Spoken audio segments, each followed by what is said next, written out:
What's up everyone, this is going to be game coverage for Forza Motorsport 4 coming out of E3 2011. First up we have smarter AI is finally in the game. So in the past Forzas, when the AI cars would be driving, a lot of times they would hit any car that was in their drive lane, no matter whether the car was stopped or if they were passing it, they would cut off the car early. So now they're going to actively try to avoid hitting cars, even more so. So now the passing and just going around wrecked cars and everything will be a lot more realistic and just look a lot better. Next up we have the leveling up system. It's much better now. So in the past when you would level up you would automatically receive a car. Now you have a choice between a few cars that you can choose from in order to receive it, instead of one that you may not like or that doesn't suit you. And after that we have all the connect stuff. So I'm sure you've heard all about this, but I'm just going to cover it real fast one more time. So you have the voice recognition stuff, so you'll be able to dig through the menus faster. So let's say you're deep in a career menu in like a racing area. You can say whatever you want, like wherever menu you want to go to. Forza community. And it will jump right to that menu. You can bypass all the other sub menus and it will be a lot more time efficient, and it's a lot better that way. Next up you have head tracking, where basically if you're entering a corner you can look to the edge of the screen and the camera will automatically pan instead of having to use your analog stick or whatever. Or if you're on a steering wheel you don't even have that choice of using the analog stick. Next up we have the Auto Vista stuff, where it's basically a car in a showroom and you can walk around it like with full body tracking and look at all the cars and like explore deeper into them and then stuff like that. And that's still in the game. And you also have the steering. So there's these pretty much for more casual gamers playing with your kids or whatever. You can go into this area where you're basically the auto brake is on and a lot of pretty much all the assists are on, and it's really easy. You're basically just steering with your hands and stuff. Next up we're going to talk about the community area. So basically on the front page you have top features, news feeds, file depot, which has your auction house and your gift cards in it. So if you receive any of those, win an auction house thing or get any gift cards, then you can find them there. Rivals alert, car club headquarters, and along with some other things. So car club is new in Forza Motorsport 4. So it's pretty much like a guild if you played an MMO before.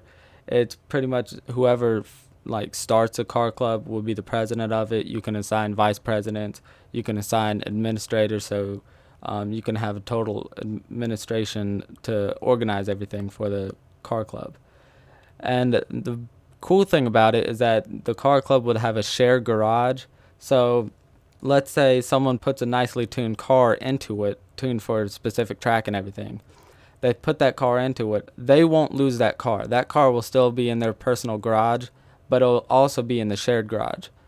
So it basically duplicates it and puts it in the shared garage, and then that way anyone in the car club could use that car and drive it around and stuff, and they don't have to buy it or anything. And so it just makes it a lot easier that way if you're looking for more cars or just looking to do a certain track and you don't have a car tuned for that and for a competitive environment. Next up we have multiplayer. So there is now a 16-player multiplayer, and there's new modes that they said are coming that they haven't announced yet. There's also Rivals mode, which is new, which is basically it's a kind of asynchronous play. So it will match you up with equal skill players, whether they're online or offline, since it's asynchronous. And you can basically go up against them in a ghost mode. So if they've ran a track before, it would take the ghost of their car and throw it on there, and you can race with it and try to beat them. And if you beat them, it will send them a message right after, and so they can challenge you back or whatever you want to do. Like I said, it will match you up with equal skill players to get you, so you're not facing players that are much better than you or anything. But it'll also match you up with your friends if you want to challenge some of them. When you beat someone with the same skill as you, you'll get a small bounty for it. So it's not just totally just multiplayer for the fun of it. You'll also get some reward out of it. But you can also go into the leaderboards and go up to people higher than you or even the top tier people and try to challenge them. And if you manage to beat them, you'll get a very high bounty. But it's going to be less likely that you're going to beat them since they're much higher skilled than you. And what's interesting is that the Rivals mode is also in the career mode. So that brings us to our next point, which is career mode. So the different things in career mode, you have the event list like you've had in the past Forzas, and now you have the rivals mode, which I just talked about, and you also have the world tour mode, which is new to the game. World tour is basically, it'll take you from venue to venue across the world, and it will have different types of races like autocross and drift, and it will have different numbers of opponents. So there's one race that they talked about where it's basically unlimited number of cars, and you're supposed to pass a certain amount of cars as you're going through. So I'm assuming the cars get more difficult, so they start out with like the slower cars, and then they start building up to your higher end Ferraris, and then they start getting into the R-class cars and stuff like that. So they did that to offer more variety in the gameplay, and what's also cool is that the career now molds to what cars you have in your garage and what car you're in at the time. So if you're just starting out but someone has gifted you a Ferrari or something, you'll be able to use that Ferrari in races. So you're not going to be stuck with you having a Ferrari, but you're just stuck with doing races in a Civic or whatever. So it's much better than the last Forza 3's career. Also, we're going to talk about Auto Vista next, which is you can also use it with a controller, so it's not just for Kinect. So if you don't have a Kinect, you can still use it and explore deeper into the cars. And I think it's all of the voiceovers explaining the stuff about the cars is voiced by Jeremy Clarkson from Top Gear. And it's all unedited, so whatever he did on his voiceovers, that's what they used. They didn't tweak them and tell him to say certain things or whatever, so it's all unedited, straight from him. The 458 Italia. Pretty, isn't it? And that's not something you can say about many of their efforts from the last few years. The 430 had a front end like a leering idiot. 348 looked like it had crashed into a Venetian blind showroom. But this looks just right. And next up is the graphics. And what's neat about this is that, and they didn't expect this, no one expected this, but they overhauled the graphics engine because of Kinect and Auto Vista. So basically what they wanted to do is, when you're using Kinect, especially in Auto Vista, they wanted you to feel immersed in it and get up in close to the Kinect and close deeper into the cars. So you can get to like sub 6 inches away from the cars. So they wanted a high level of detail in the cars. So they overhauled the whole graphics engine for that. Back in Forza 3, there was about 400,000 polygons per car, and now there is over 1 million polygons in each car. So that is incredible. Along with the graphics engine overhaul, they totally worked on all the lighting and stuff and overhauled that as well.